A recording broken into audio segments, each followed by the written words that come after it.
World Champion and Ferrari's biggest fan, as we are back with our exclusive race reaction from, of course, round 9 of the 2024 FIA Formula 1 World Championship, which took place, of course, on that lovely circuit that Gilles Villeneuve obviously named after, the great driver who raced for the Scuderia Ferrari at the end of the 70s and beginning of the 80s and won 5 great races for Scuderia Ferrari. And of course, on the back of a brilliant Monaco Grand Prix, we really wanted to keep our title challenge going. So, we were going all out, obviously, and we wanted to get another victory because, again, this track was not supposed to suit the Red Bulls so well. And obviously, so we thought that we were going to be very, very competitive. And obviously, the title challenge would then, as we obviously went to the North American continent, would then move over to Europe, and we would really be able to reel them in and perhaps even be winning at least the Constructor Championship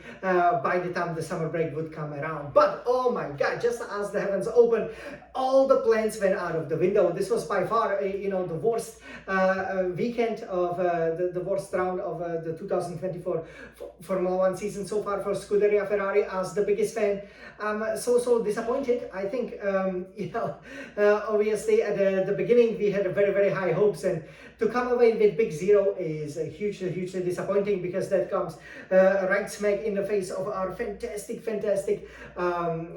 consistency that we had, that really propelled us to really good positions in the championship, both especially for Charles Leclerc and especially for Scuderia Ferrari. So what can we tell you?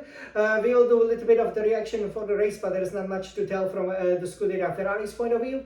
We will then take a look at what that means for the classification and what we can, some of the positives that we can take from here. And we will see. This definitely doesn't look very, very rosy at the moment. I have to say that it all basically, started in a qualifying, right? I mean, if you qualify P11 and P12, if you once again, screw up, the tire allocation, and, basically do not make sure that you have the fresh tires always at the end of the qualifying session, so that you make it to the Q3, because then again, you always get a free set. For those of you who don't know, you always get a free soft tire set only for the Q3. So if you get that cheap, then you just do one run, right?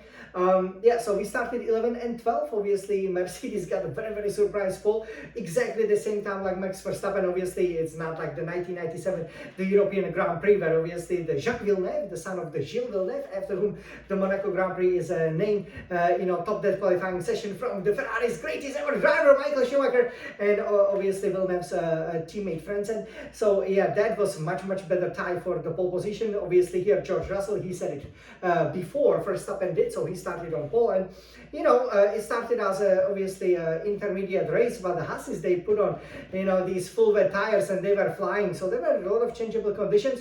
But basically, for us, we stay stuck in the train, so we were running 10, 11, 12, it was so disappointing because we were not able to move anywhere, right?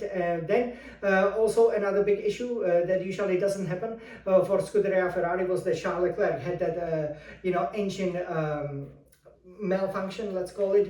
Basically lost about 85 horsepower, as I just learned. So obviously what you can do with that, right? I mean, there are long straights, so if you don't have a top speed, you are not going to be able to overtake, because usually the cars, they will feel very light. Actually, Canada is not that easy to drive through the chicanes, so how can you overtake there, right? As for example, Russell find out, it's very tight. So if you don't have that horsepower to go obviously with the DRS, what could Charles do? Carlos Sainz was a bit disappointing. And for Ferrari, it didn't really come, that race didn't really start falling into pieces until it started drying out. Obviously with Leclerc, we also had to stop for a long time to basically, use the amazing wheel. Actually, it has so many functions. You can see it over here. And, nowadays they obviously have even more switches, but basically, what is going to be happening is that when you need to, for example, reset the engine even, or reset the whole car, you can just do it. But obviously he had to be in a pits. Then we put in the softs way too early, and then we got basically lagged. And from then on, basically retired the car, I think around like 41. So hugely disappointing for Charles Leclerc. You could tell his emotion that when he was not able to qualify in the top 10, then he knew that it was gonna be a huge issue for Carlos Sainz. It looks like he would be making some progress. I believe, the way it finished, that he could have challenged Aston Martins. Obviously, he was running around, with the Alpines there, and Daniel Ricciardo then, spun at actually very similar time, as you will see in the actual race that I've done, in the same turn. He just spun at the beginning, at the corner entry. I spun at the corner exit, and it cost me the race because I crashed with Valtteri Bottas. He crashed with Alexander Albon, who knows, maybe his future teammate, and it was out. It was very disheartening to see him, spinning around, obviously, on the grass. So what could we do about it? That was obviously hugely disappointing. And then, from then on, basically, we were just watching a race. I thought it was a great fight. I believe Norris and Russell both, I think, threw away, the victory over there, because at the end of the day, they basically Verstappen just kept it on the road. Norris got a bit unlucky with the safety car, but in Miami, he got very lucky, so good for him. But obviously here, that was, disappointing, because again, we are still fighting him in the championship, I believe, especially with Charles Leclerc. So it was important that, for example, Norris or Russell get that victory, but they were not on it. Also, Lewis Hamilton, a little bit strange choice of tires, but overall, it was actually exciting to watch. And I think you are curious to see how it finished. So let's take a look at the final classification over here in our beautiful red Retina iMac. So we will turn it around here for you. And you can see, so over here, so basically it's Verstappen's victory, about 3.6 seconds from Norris. And yeah, obviously over here you can then see, the Mercedes had a ferocious fight, then obviously for the final podium places. Then you had a Piastri there with Aston Martins, Daniel, and Alpines. Pretty, I guess, good for them. With regards to us, in a Drivers' Championship, if we take a look at it, so we can see Verstappen leading with 194 points. Charles Leclerc has 138. So basically, Charles is now 56 points behind. But again, there can be a DNF for Verstappen. There are sprint races coming up, so looks good. Norris all of a sudden 131, so he is now splitting us there. Sainz being with 108 over there. Perez also crashed out, so stays at 107. Piastri getting close with 81. Mercedes is, and obviously also Alonso a little bit. Tsunoda is there at 10. They made up some places, but obviously Tsunoda's. But I don't believe we are in a direct fight with them. And yeah, if we take a look over here at the Constructors' Championship, which I think is the one where we really have a chance to win. So 301 points now for Red Bulls into 300 points, but we have 252. So the good thing is that Perez was very weak. So as a result, we still have a really good chance, because we are at the end of the day 49 points behind.